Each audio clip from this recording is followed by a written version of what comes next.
Welcome to our channel math 9 exercise 3.4 national book foundation. इस exercise का question 7 हम इस वीडियो में सॉल्व करेंगे। 7th क्वेश्चन में है लेट ए जो है उसके जो मेंबर्स हैं 0, 1 और 3।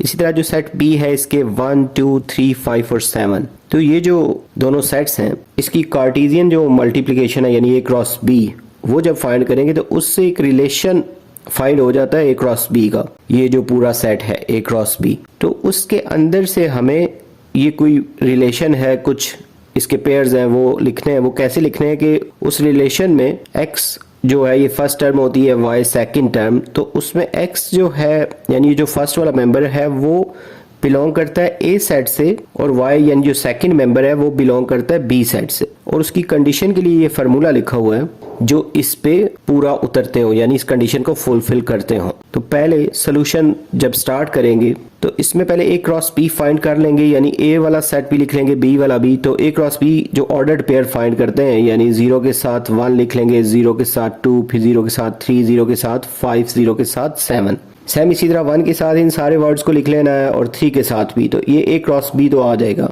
अब इसकी जो रिक्वायरमेंट है क्वेश्चन की कि पहले हमने आर फाइंड करना है, तो आर में वो वाले पेयर्स लिखने हैं जिनकी x की वैल्यू पुट करने से वो y के इक्वल आंसर आ जाए।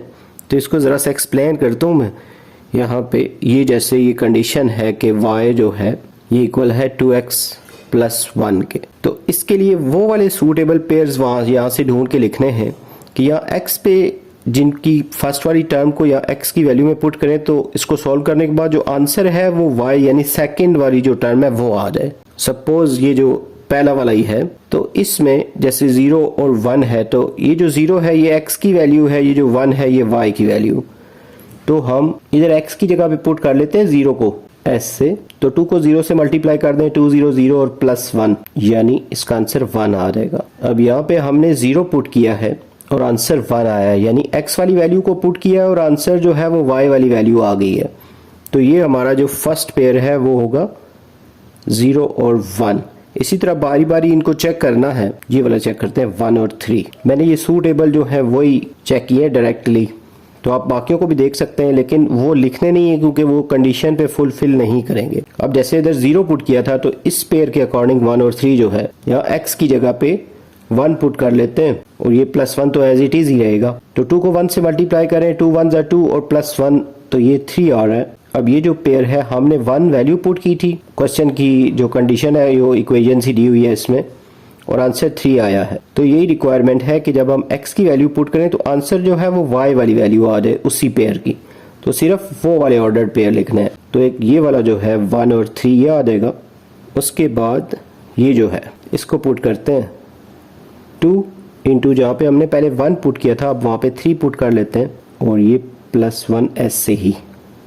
तो 2 3 = 6 और +1 करें तो 7 यानी हमने 3 को पुट इन किया है इस इक्वेशन में x की जगह, तो आंसर 7 आया है। तो हमने वो सारे ऑर्डर्ड पेयर लिए हैं जिसमें हमने x की वैल्यू इस इक्वेशन में पुट की है और आंसर जो है वो उसी ऑर्डर पेयर की y वाली वैल्यू आ गई है।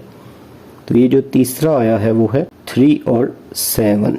तो ये रिलेशन बनता है इसका क्वेश्चन के अकॉर्डिंग। लेकिन ये जो रिमेनिंग पेयर्स हैं इनमें से आप कोई भी पुट करके चेक कर लें तो इसमें वो जो पेयर का जो सेकंड वाला वर्ड है यानी y वैल्यू है वो नहीं आएगी। तो इसलिए उन सब को नहीं लिखना। एक तो ये था कि इसको सेट बिल्डर फॉर्म में लिखना है r को, वो हमने लिख दिया है। उसके बाद लिखा है आल्सो फाइंड r इनवर्स। तो r इनवर्स में यही वाले पेयर्स लिखने हैं, जस्ट इनको y वाली वैल्यूज को x से रिप्लेस कर देना है। जैसे 0 1 है तो यहाँ 1 0 हो जाएगा। जैसे ये 3 1 है, मतलब सॉरी 1 3 है तो ये 3 और 1 हो जाएगा। यानी y की जो वैल्यू है इनको x से रिप्लेस कर दें। सेकंड वाली वैल्यू को पहले लिख दें और वो जो फर्स्ट वाली है उसको सेकंड पे, यानी इधर 7 और 3 आ जाएगा। तो इस तरह ये जो r है इसका इनवर्स भी फाइंड हो जाएगा। और यहाँ पे हमारा जो क्वेश्चन 7 है ये कंप्लीट हो गया है। जल्द न्यू वीडियो में नए लेक्चर के साथ मिलेंगे। Have a nice time.